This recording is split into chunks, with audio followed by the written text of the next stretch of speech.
احمد کی تبلیغ تو نے نہ کی، کٹ گئی عمر گستاخیوں میں تیری، نقص ہی ڈھونڈنا ہے اگر کام تیرا، نقص ہی ڈھونڈنا ہے اگر مقصد تیرا، یوں ہی بستر اٹھانے سے کیا فائدہ، خشک سجدے کیے خوب ماتھا گھسا اور پیشانی پہ داغ سجدہ بنا، قلب داغ محبت سے خالی رہا، یوں ہی ماتھا گھسانے سے کیا فائدہ، دل میں شوق محمد نہیں ہے اگر، دل میں عشق محمد نہیں ہے اگر، کلمہ سننے سنانے سے کیا فائدہ، قلب میں شوق طیبہ نہیں ہے اگر، قلب میں شوق طیبہ نہیں ہے اگر، مکے میں آنے جانے سے کیا فائدہ، اور محمد کی محبت دین حق کی شرط اول ہے، اسی میں یہ ہو اگر خامی تو سب کچھ نامکمل ہے، اور کی محمد سے وفا تو نے تو ہم تیرے ہیں، یہ جہاں چیز ہے کیا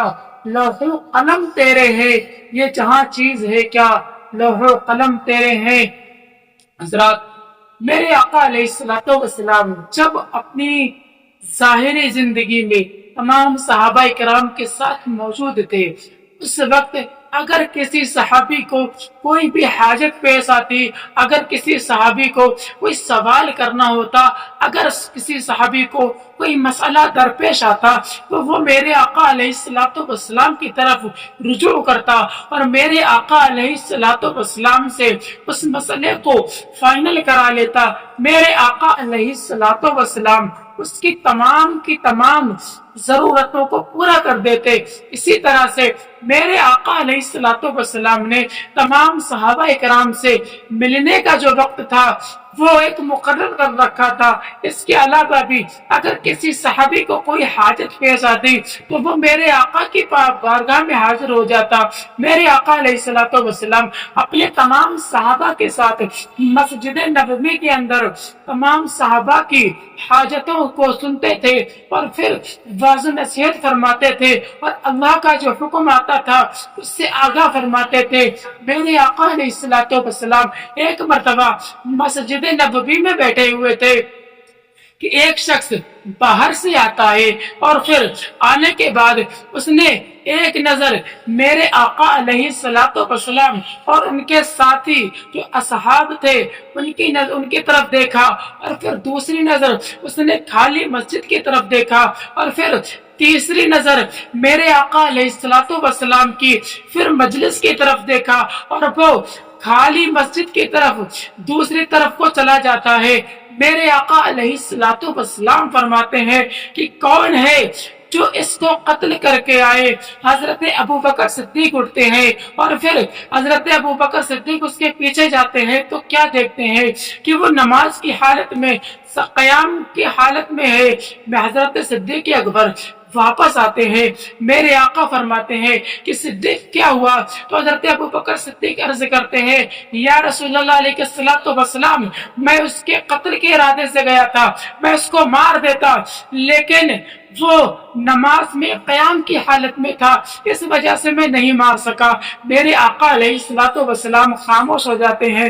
پھر دوسری مرتبہ میرے آقا فرماتے ہیں کہ کون ہے جو اس کو قتل کر کے آئے؟ حضرت عمر فاروق اعظم اٹھتے ہیں، اپنے نیام سے تلوار کھینچتے ہیں، اس شخص کے پیچھے جاتے ہیں۔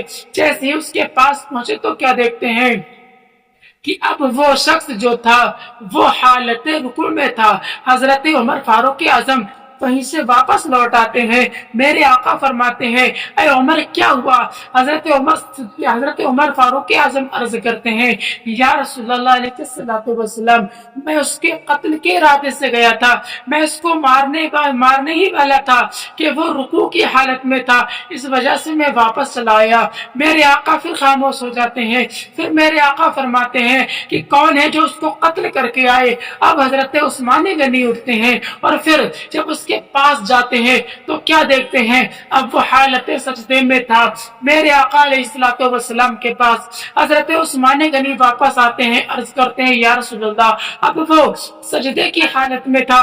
میرے آقا فرماتے ہیں کون ہے جو اس کو قتل کر کے آئے؟ اب حضرت علی کرم اللہ وجہ الکریم، علی شیر خدا اٹھتے ہیں اور اٹھنے کے بعد دل میں ارادہ کرتے ہیں کہ میرے آقا سے تمام صحابہ یہی کہہ رہے تھے کہ وہ نماز کی حالت میں ہے، کوئی کہہ رہا تھا کہ وہ رکوع کی حالت میں ہے، کوئی کہہ رہا تھا کہ وہ سجدے کی حالت میں ہے، کوئی کہہ رہا تھا وہ قیام کی حالت میں ہے، پھر بھی میرے آقا یہی حکم فرما رہے تھے کہ اس کو قتل کر کے آئے۔ تو اس کا مطلب یہ ہوا کہ اس کو قتل کرنا ہے، اس کو میں مار کے آؤں گا۔ حضرت علی اپنے دل میں پکا ارادہ کر کے اٹھتے ہیں، اور جب اس جگہ پر پہنچتے ہیں تو وہ شخص موجود نہیں تھا۔ حضرت علی واپس آتے ہیں، عرض کرتے ہیں یا رسول اللہ علیہ الصلوۃ والسلام، میں اس کو قتل کرنے کے لیے گیا تھا لیکن وہ وہاں پر موجود نہیں تھا۔ میرے آقا علیہ الصلوۃ والسلام نے فرمایا کہ اے علی، وہ جانتا تھا کہ تم آنے والے ہو، اس وجہ سے وہ پہلے چلا گیا۔ اب تمام کے تمام صحابہ کرام یک زبان ہو کر میرے آقا کی بارگاہ میں عرض کرتے ہیں یا رسول اللہ، ہمارے ماں باپ آپ پر قربان، یا رسول اللہ ہمارے سینے صبر سے پھٹ جائیں گے، اب اس سے زیادہ ہم صبر نہیں کر سکتے، اب اس سے زیادہ ہم صبر نہیں کر سکتے۔ یا رسول اللہ علیہ الصلوۃ والسلام، آپ بتائیے کہ وہ شخص کون تھا جو نماز بھی پڑھ رہا تھا، رکوع بھی کر رہا تھا، سجدہ بھی کر رہا تھا، لیکن پھر بھی آپ اس کے قتل کا حکم دے رہے تھے؟ تو میرے آقا علیہ الصلوۃ والسلام نے فرمایا کہ یہ وہ شخص تھا جو نماز کو اہمیت دیتا تھا، اور ہماری مجلس کو اور ہمارے صحابہ کو اور مجھے ایک حقارت کی نظر سے دیکھتا تھا۔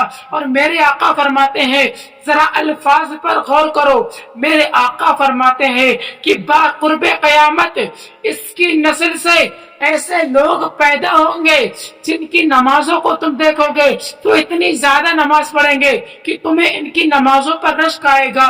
جب یہ روزے رکھیں گے تو اتنے روزے رکھیں گے کہ ان کے روزوں پر تمہیں تعجب ہوگا۔ جب یہ حج کریں گے، جب یہ زکوٰۃ دیں گے، جب یہ مسجدیں بنوائیں گے، تب تمہیں ان کی عبادتوں پر دیکھ کر رشک آئے گا۔ لیکن یہ وہ لوگ ہوں گے جو اسلام سے اس طرح سے نکل گئے ہوں گے جس طرح سے تیر کمان سے نکل جاتا ہے۔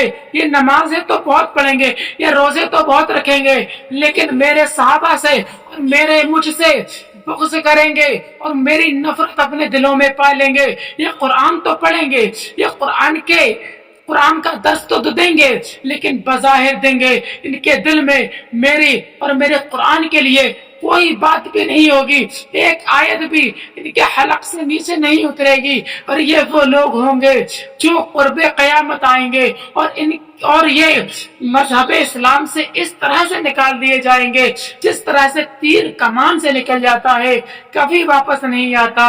رب احمد کی تبلیغ تو نے نہ کی، کٹ گئی عمر گستاخیوں میں تیری، نقص ہی ڈھونڈنا ہے اگر کام تیرا، نقص ہی ڈھونڈنا ہے اگر کام تیرا، یوں ہی بستر اٹھانے سے کیا فائدہ، خشک سجدے کیے خوب ماتھا گھسا اور پیشانی پہ داغ سجدہ بنا، قلب داغ محبت سے خالی رہا، یوں ہی بستر اٹھانے سے کیا فائدہ، دل میں عشق نبی نہیں ہے اگر، کلمہ سننے سنانے سے کیا فائدہ، قلب میں شوق طیبہ نہیں ہے اگر، مکے میں آنے جانے سے کیا فائدہ، اور محمد کی محبت دین حق کی شرط اول ہے، اسی میں ہو اگر خامی تو سب کچھ نامکمل ہے۔